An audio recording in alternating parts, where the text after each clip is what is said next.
The North Atlantic, 1942. The sea was a vast, gray desert of waves, shrouded in mist and fear.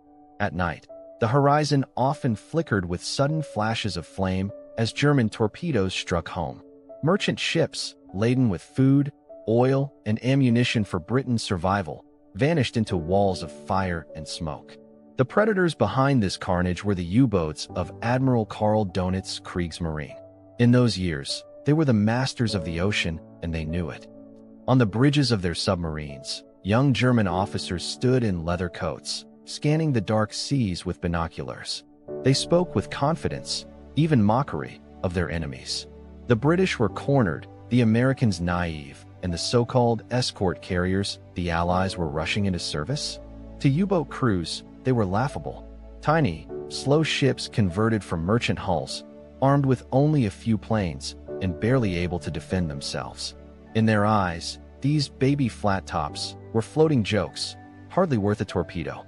At this stage of the war, the arrogance seemed justified. 1942 was the year of triumph for the U-boat fleet. Wolfpacks roamed the Atlantic in coordinated strikes, often overwhelming convoy escorts.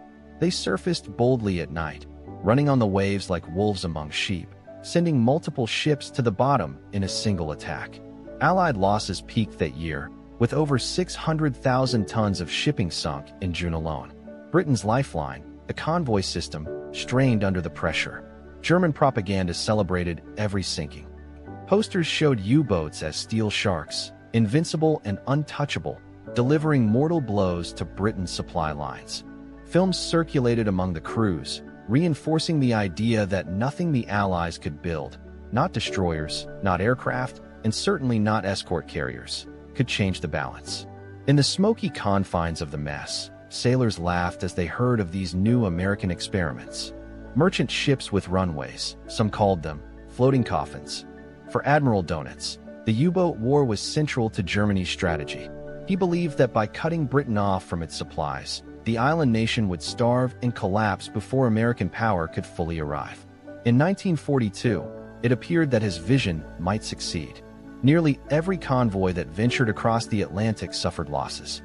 Survivors recalled nights of terror, the sudden thud of a torpedo, the blinding explosion, the desperate scramble into lifeboats as steel hulls tilted and vanished. For the U-boat crews, those nights were cause for celebration. One German officer later reflected that they considered themselves the tip of the spear, the decisive arm of the Reich at sea. And at the time, the evidence supported his confidence. The Allies had no answer for the Black Pit, that stretch of ocean too far for land-based aircraft to patrol. In those waters, U-boats ruled. Convoys that entered the gap often emerged crippled, if they emerged at all. Yet, beneath the arrogance, signs of change were stirring. A handful of small carriers, their decks barely long enough for a fighter to take off, were beginning to appear on the horizon. They looked unimpressive, almost comical compared to fleet carriers. To the men of the Kriegsmarine, they seemed an irrelevance. But within those decks lay the beginnings of a revolution. Aircraft equipped with radar, depth charges, and relentless persistence would soon turn the ocean into a killing ground for the hunters themselves. In 1942, however, the mood among U-boat crews was one of triumph. They believed the war at sea was theirs to win. The seas were theirs to dominate. And the Allies' so-called baby flattops, they were nothing more than a passing nuisance. It was a belief born of arrogance, and it would cost them dearly. For while German sailors laughed at the thought of tiny carriers, the Allies were quietly laying the foundation for the U-boat fleet's destruction. And soon, the hunters would find themselves hunted. By the autumn of 1940, Britain stood alone. The fall of France had left the island nation exposed, its ports vulnerable, its empire stretched thin. If Britain were to survive, it would be through the lifeline of the Atlantic. Every week, convoys set sail from Halifax, New York, and other North American ports, carrying the essentials of war: oil, grain, ammunition, aircraft, and tanks. Without them, Britain would collapse in weeks. Winston Churchill himself later admitted that the U-boat threat was the one danger that truly frightened him. Convoys became the arteries of survival. Dozens of merchant ships, heavy with cargo, steamed across the ocean in slow columns. Around them moved their thin shields, destroyers, corvettes, and sloops, tasked with defending against the silent hunters of the deep. Yet these escorts were few in number and limited in endurance. Against the cunning of Admiral Karl Donit's wolfpack tactics, they often seemed powerless. The U-boats struck like phantoms. At dusk, periscopes shadowed the convoys. After nightfall, the submarines surfaced to attack on the surface, racing in close under the cover of darkness. Torpedoes ripped into merchant hulls with devastating effect. Survivors recalled the ocean suddenly lit by pillars of fire as fuel and cargo ignited.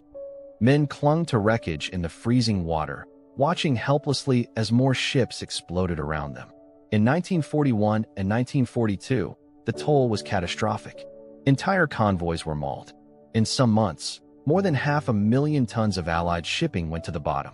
For the men aboard the U-boats, these were years of triumph. One officer remembered the excitement as he watched another fat ship going down, while a crewman wrote in his diary that the Atlantic felt like their hunting ground, the merchantmen mere prey. For the British and American sailors manning those convoys, the mood was very different.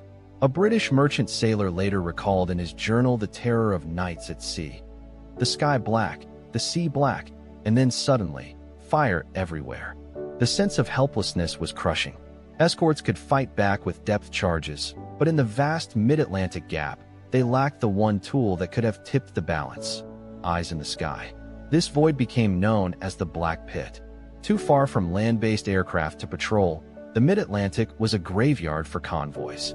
U-boats prowled freely, unchallenged by air attack. Allied escorts had to rely on guesswork, sonar pings, and desperate charges into the night when a contact was made. The Germans knew this and exploited it mercilessly. In Berlin, Donitz calculated that with sustained pressure, Britain's lifeline could be cut, and the island nation brought to its knees before American industrial might could fully enter the war. By early 1942, the pressure on Britain was acute. Ammunition stocks ran low, food rationing tightened, and oil reserves shrank dangerously. Each lost convoy was more than ships and cargo. It was the lifeblood of Britain's war effort. Yet the convoys still sailed, their sailors braving the Atlantic despite the odds. Their courage lay not in victory, but in endurance, in simply making the crossing again and again. The scale of the crisis forced the Allies to innovate. New destroyers were built, radar sets improved, and codebreakers at Bletchley Park began to unravel German communications. But the greatest weakness remained the Black Pit. Without aircraft to scour those waters, the convoys were exposed. It was here that the unlikely savior would appear, the escort carrier. Small, slow, and mocked by the Germans, these converted merchant ships would carry the very thing the convoys needed most: aircraft that could see and strike across the empty seas. For now, though, in 1942, the convoys endured their darkest hours. Ships burned on the horizon, men shivered in lifeboats, and the hunters still laughed in their submarines. The Battle of the Atlantic hung in the balance, and no one yet knew that the tide was about to turn. The convoys had endured their darkest hours. Ships went down in flames, sailors clung to wreckage, and the Black Pit remained a graveyard in the mid-Atlantic. But in 1943, the Allies unveiled their answer: a new kind of ship that would change the rhythm of the war at sea. They were not majestic fleet carriers bristling with dozens of aircraft. They were small, squat, and slow. Their flight decks were barely long enough for a fighter to claw its way into the air. Their hulls came from merchant ships hastily converted, or from mass-produced skeletons designed for speed of construction, not glory. These were the escort carriers, nicknamed Jeep carriers by American sailors. To German eyes, they seemed almost laughable. With only 15 to 30 planes on board, compared to the 90 or more carried by a fleet carrier, they looked like fragile targets waiting to be sunk. Their armor was thin, their engines weak, and their speed rarely exceeded 19 knots. Against the sleek lines of a U-boat, they seemed sluggish, vulnerable, and expendable. Yet in war, perception often conceals truth. The strength of the escort carrier lay not in individual power, but in numbers and presence. Where once convoys entered the Black Pit blind, now they sailed with air cover. A single carrier could launch Grumman F-4F Wildcats for air patrols, or lumbering Grumman TBF Avenger torpedo bombers fitted with depth charges, rockets, and newly developed radar. What the carriers lacked in grandeur, they made up for in persistence. They could keep aircraft overhead from dawn until dusk, watching the waves, forcing U-boats beneath the surface. The British had been the first to test the concept.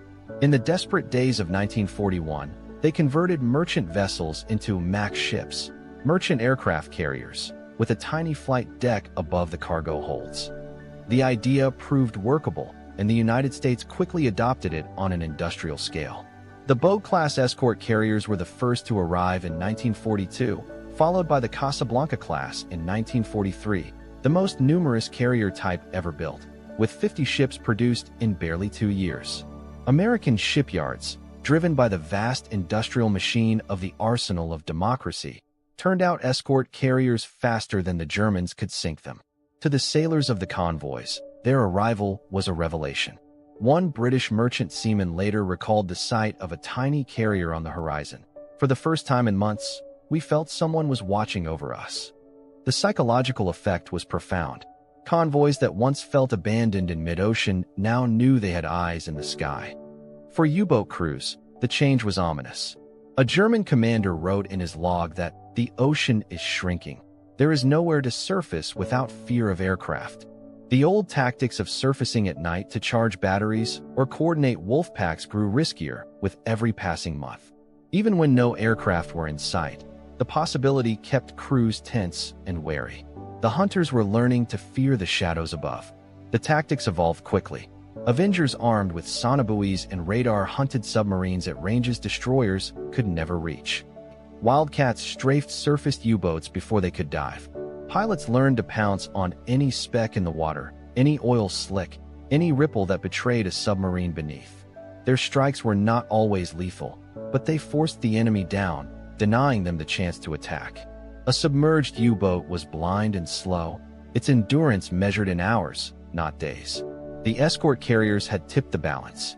By mid-1943, dozens of these jeep carriers were in service, spread across the Atlantic in hunter-killer groups or embedded within convoys.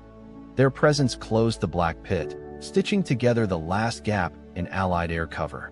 Shipping losses, once catastrophic, began to decline. For the first time in years, the Allies could look across the Atlantic with confidence. The irony was stark. What the Germans had mocked as floating coffins were proving to be the most effective anti-submarine weapon of the war. The U-boats had ruled the Atlantic through stealth and terror. Now, the hunters themselves were being hunted. And as 1943 wore on, the tide of the Battle of the Atlantic began to turn.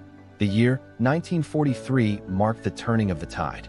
Convoys that had once crept across the Atlantic with dread now sailed under the watchful eyes of aircraft circling above.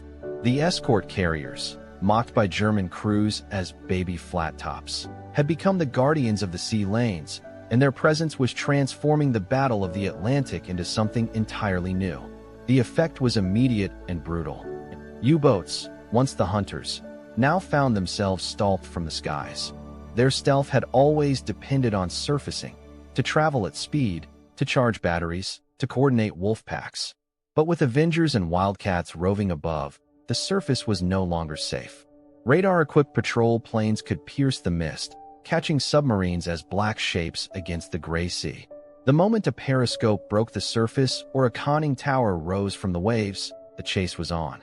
One such encounter came in September 1943. HMS Biter, a British escort carrier operating with a convoy, launched a patrol that detected U-229. The submarine attempted to dive, but Avengers roared in low, releasing depth charges that tore through the water. The explosions lifted the U-boat, breaking its back. Survivors clambered into the sea as the steel beast slipped beneath the waves. For the convoy, it was a moment of relief. For the U-boats, it was another warning that the Atlantic was no longer theirs. Across the ocean, American carriers delivered similar blows.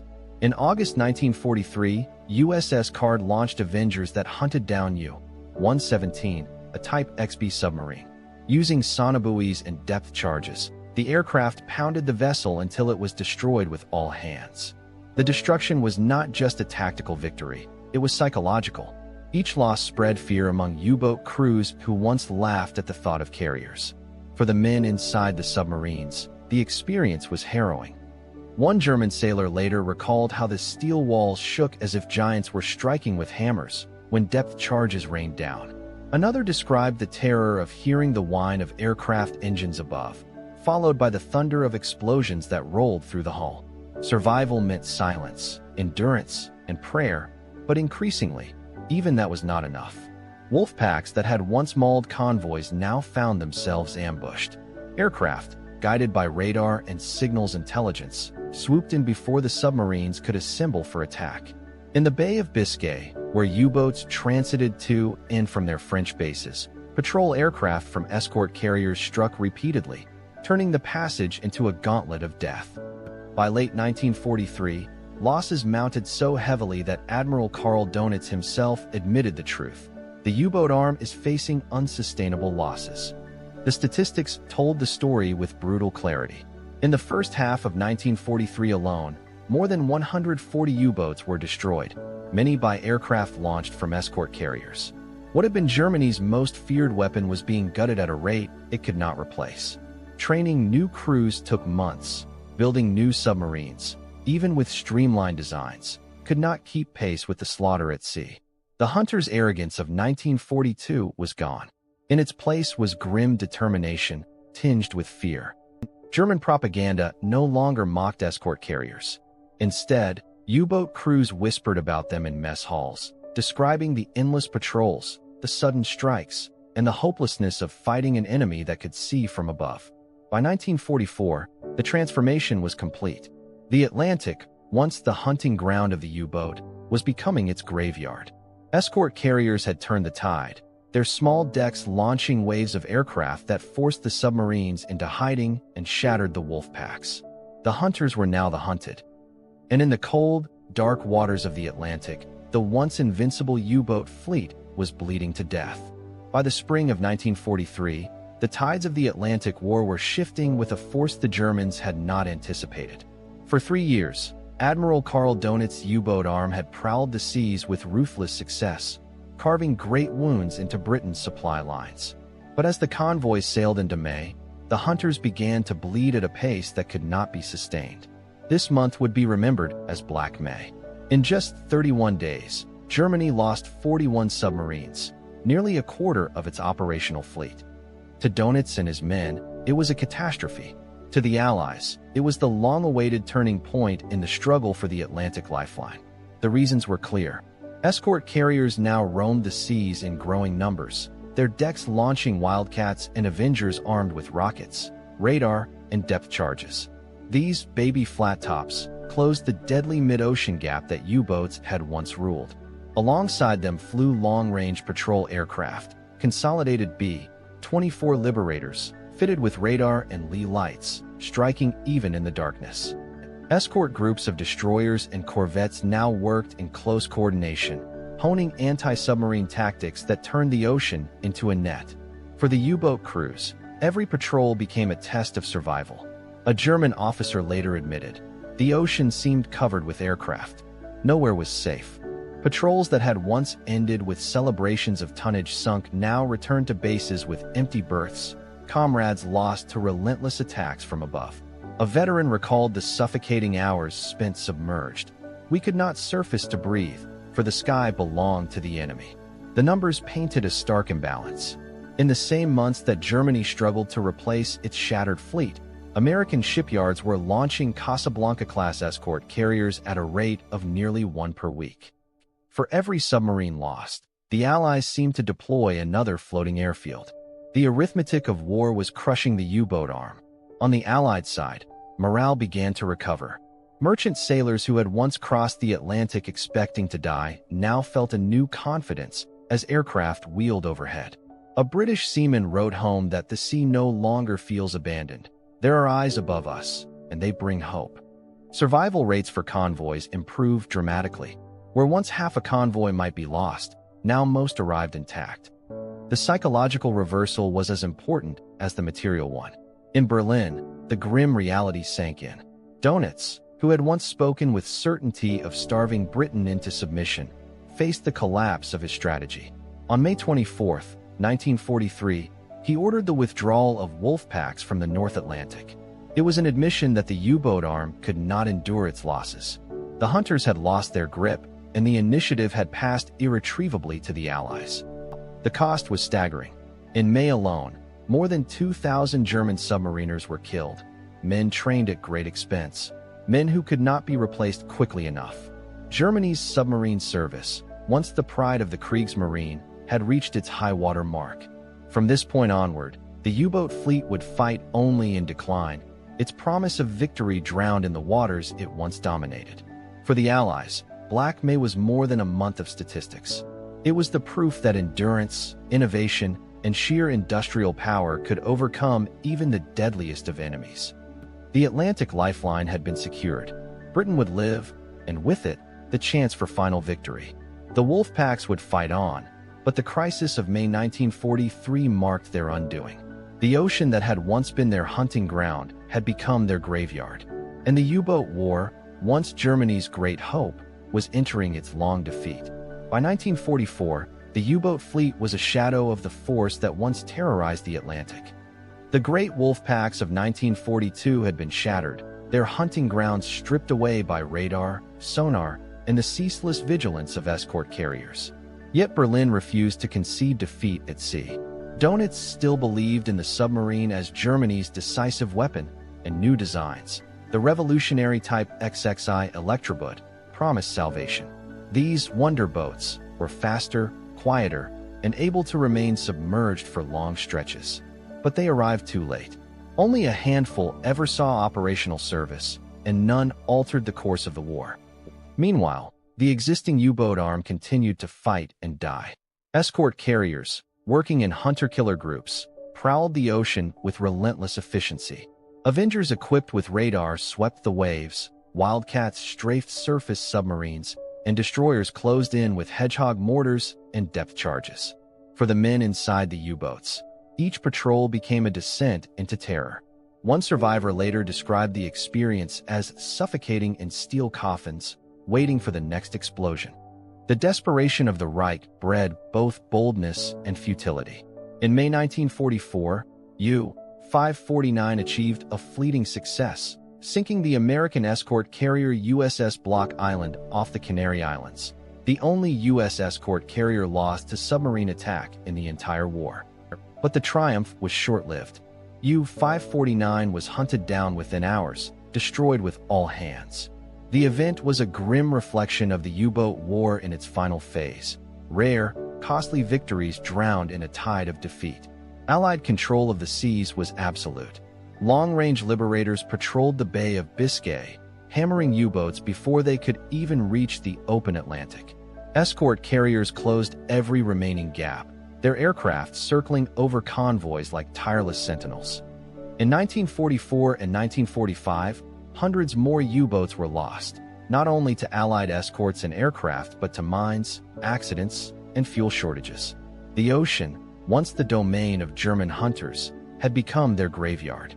For U-boat crews, the ordeal was endless. Young men, many barely out of training, went to sea knowing the odds of survival were shrinking. Some patrols ended before they had even begun. Submarines sunk within days of departure. Veterans remembered the stench of diesel, sweat, and fear, the oppressive silence broken only by the hammering of depth charges. Every patrol felt like suicide, one officer confessed after the war. The toll was staggering. By the war's end, Germany had lost over 700 U-boats destroyed in combat and nearly 30,000 submariners killed, three-quarters of the entire service. It was among the highest casualty rates of any branch of the German military. For all their courage and sacrifice, the U-boat crews had been sent into an unwinnable battle against an enemy whose industrial and technological strength could not be matched. On May 4, 1945, just days before Germany's surrender, Donitz ordered all U-boats to cease combat operations and return to port. A war that had begun with arrogance and triumph, when U-boats prowled the Atlantic with impunity, ended in annihilation. The hunters had been hunted to extinction. The story of the escort carriers was written in that annihilation. These small, unglamorous ships, once mocked as little more than floating targets, had played a decisive role in breaking the back of the U-boat threat. Their aircraft closed the Black Pit, turned the tide in May 1943, and carried the struggle through to its bitter conclusion. What began in laughter ended in silence beneath the waves. The U-boat arm, once the pride of the Reich, lay destroyed at the bottom of the Atlantic. And the humble escort carrier, underestimated and overlooked, had helped win the most crucial battle of the Sea War. The North Atlantic, once a vast battlefield of fire and steel, was quiet by 1945.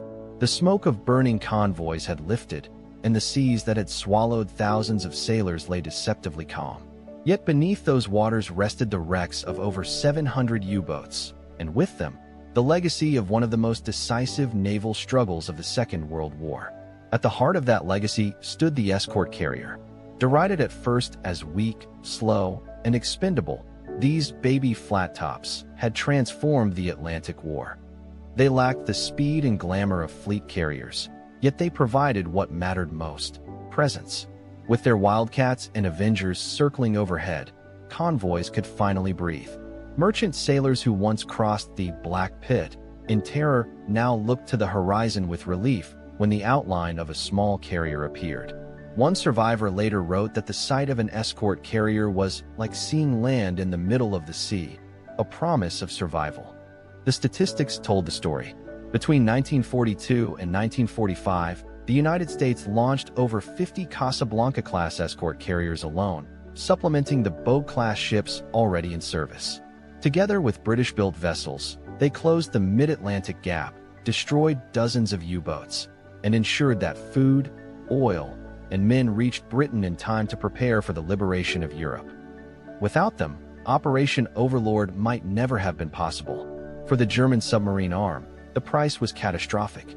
Out of nearly 40,000 men who served in U-boats, over 30,000 never returned.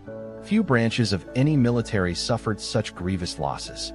Veterans who survived later recalled their disbelief that these toy carriers, once mocked in wardroom conversations, had sealed their fate.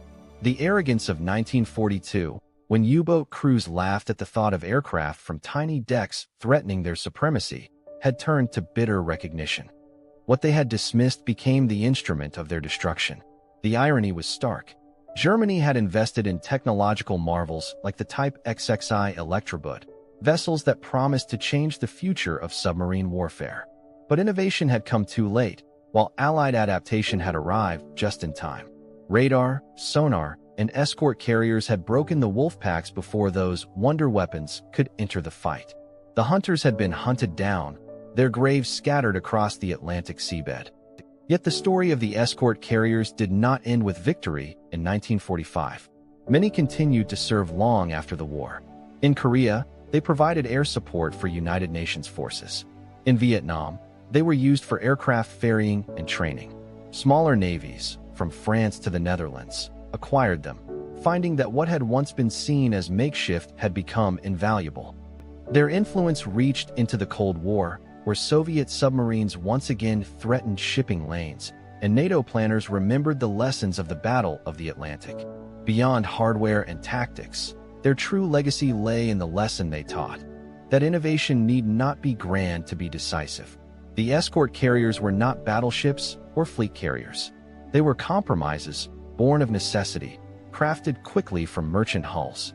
And yet, in their very simplicity lay their strength. They provided the bridge between theory and practice, filling the gap that had nearly cost Britain its survival. As the documentary closes, the camera returns to the North Atlantic. The waves rolled gently, concealing the wrecks below. Where once there had been fire, oil, and death, there is now only silence. But the memory lingers, of convoys saved, of submariners lost, of a war turned by ships that no one had expected to matter. The escort carriers had been mocked, dismissed, and underestimated. Yet they proved that in war, even the smallest innovation could shift the tide. What began as a desperate improvisation became a decisive weapon, ensuring that the Atlantic lifeline held, and with it, the hope of victory. The arrogance of the hunters was gone. The legacy of the baby flattops endured.